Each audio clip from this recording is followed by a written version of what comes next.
friends, here we are again, and this is part 3 of our considerations and discussion about polyamory versus monogamy.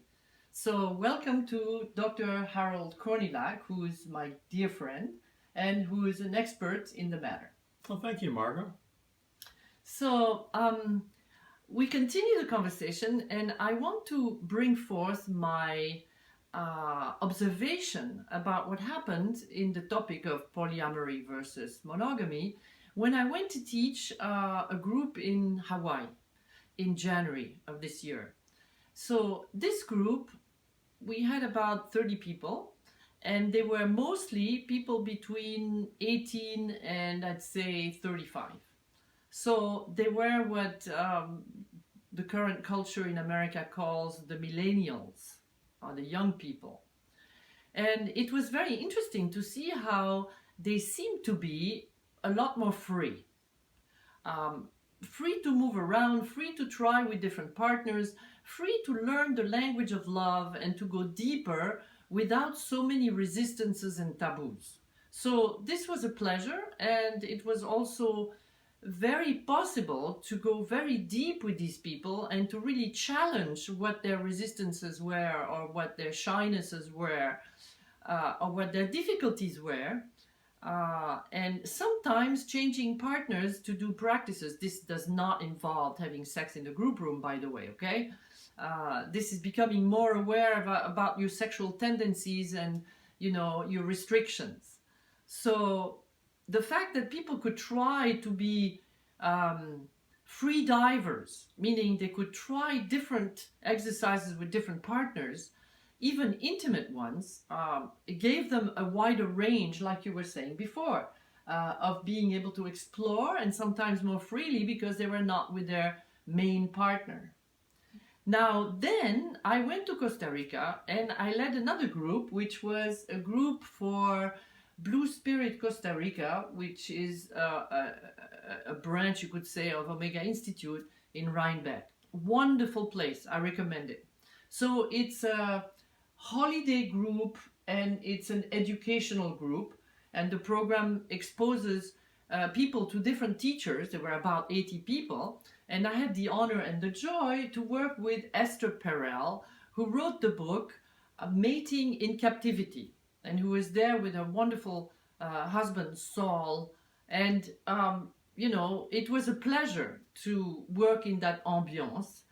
But the crowd and the participants were, I would say, probably for the majority baby boomers, so they were older.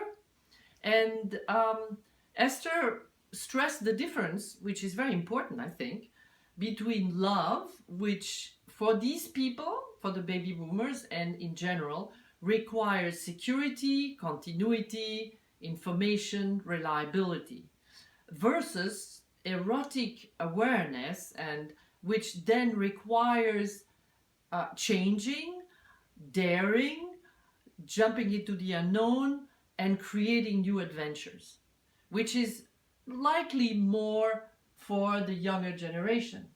So there I taught a completely different program, and it was more joyful, tending towards the spiritual, and less daring, tending towards sexual practices. Those were made in the privacy of people's bedrooms.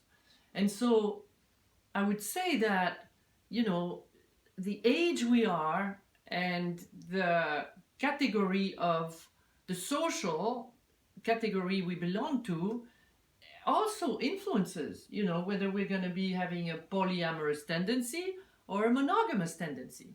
So that's what I wanted to point out. Yeah.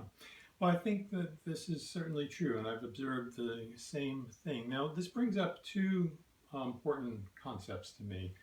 One is an understanding that love is a state of being, it's a capacity, and oftentimes we think of it as a commodity, like I'm going to receive some love for you, I'm going to give it to you, and we're somehow going to keep anybody else from getting it.